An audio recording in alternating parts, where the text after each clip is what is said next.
Hello, I'm Patrick Hill. A loud bang. Hear something like that, it makes you look around, gets your attention. You say, what was that? Was it possibly a car wreck? Or maybe even a gunshot? Gun violence is pretty much on everybody's mind these days. We've had so many cases of it.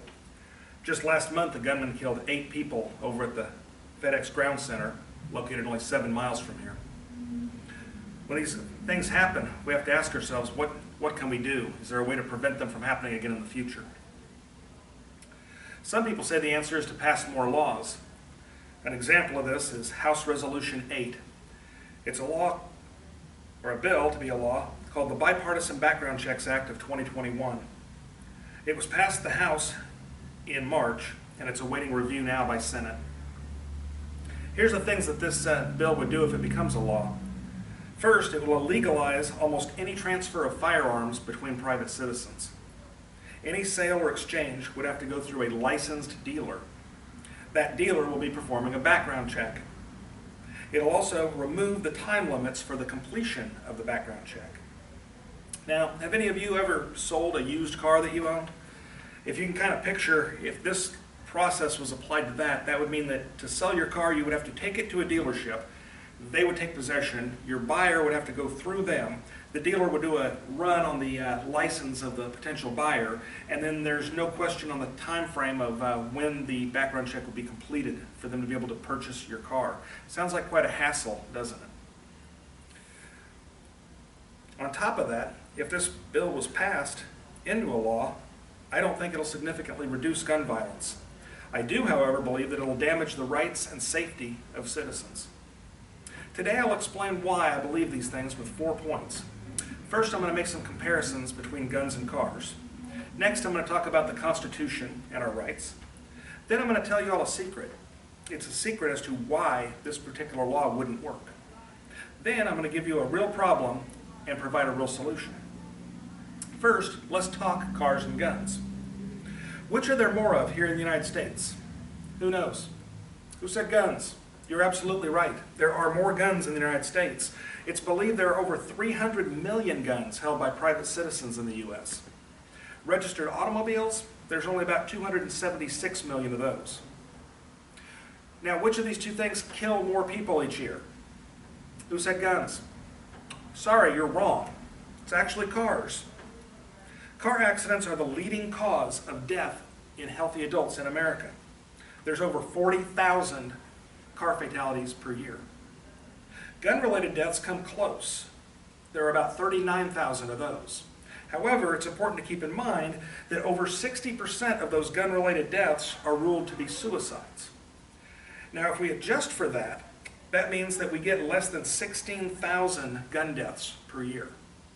So there's 25 million more guns here in the United States, but the guns cause less than half of the deaths that are caused by cars.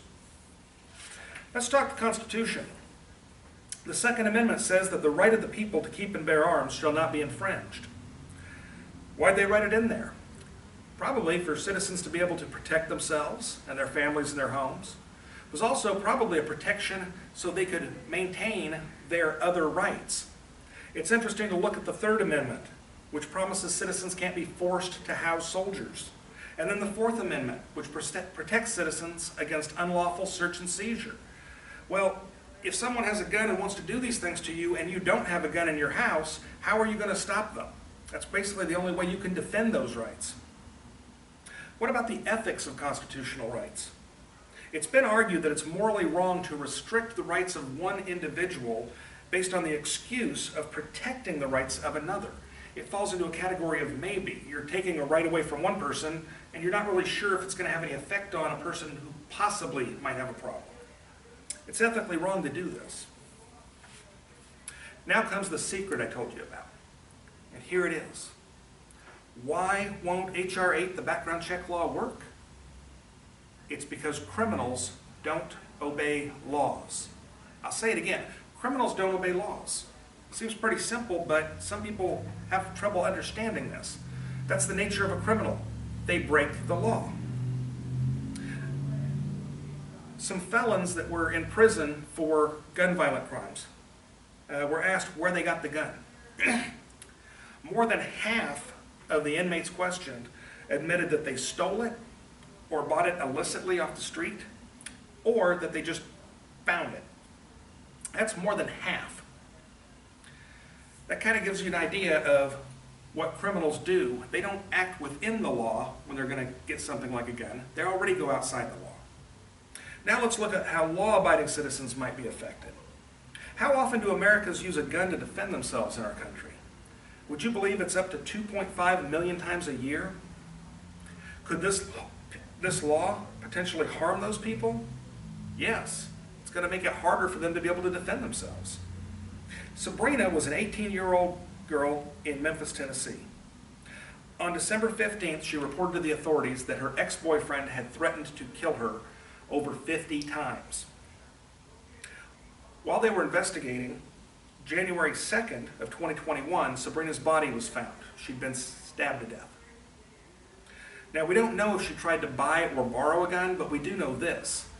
In her situation where she was probably scared and feared for her life, legally she could have borrowed a gun, but she wouldn't have been able to if this law passes. Legally, she might have been able to get a gun and got the background check within 2 weeks. Not necessarily if this law passes. Lastly, let's look at a real problem. Here in Indiana, the records show that over half of violent gun charges are dismissed. They're dismissed. Prosecutors aren't going to carry through on the minor charges because they say they're too hard to prove in court. Even felons on probation, a lot of times when they're found to illegally have a gun, those charges are dismissed on technicalities. This failure to prosecute gun crimes, unfortunately, has a body count. It has cost lives here in Indiana. Malik Halfacre is charged with killing 3 adults and a 7-year-old girl last year. What's sad is that he was previously charged for 2 different gun crimes following 2015. But he was still out and available to have a gun and commit the crime that he did. What about the FedEx shooting last month that I mentioned before? That suspect killed 8 people before killing himself. But in March of 2020, law enforcement dealt with this individual. They confiscated a shotgun from him and deemed him mentally unstable. Now, we have red flag laws here in Indiana. Unfortunately, the authorities failed to follow through to ensure that this individual couldn't get guns anymore. So the problem is, we're not prosecuting the criminals who break our existing gun laws. And the solution is, we need to start doing it. In conclusion, gun violence is a real problem. Reducing it can be done by prosecuting the criminals who break our laws. The proposed law of House Resolution 8 won't stop the criminals because they have other ways of doing it. But it will restrict the rights of law-abiding citizens and put them in danger. I invite everyone to please contact your senators and urge them to vote no on HR8, the Bipartisan Background Checks Act of 2021. Thank you for your time.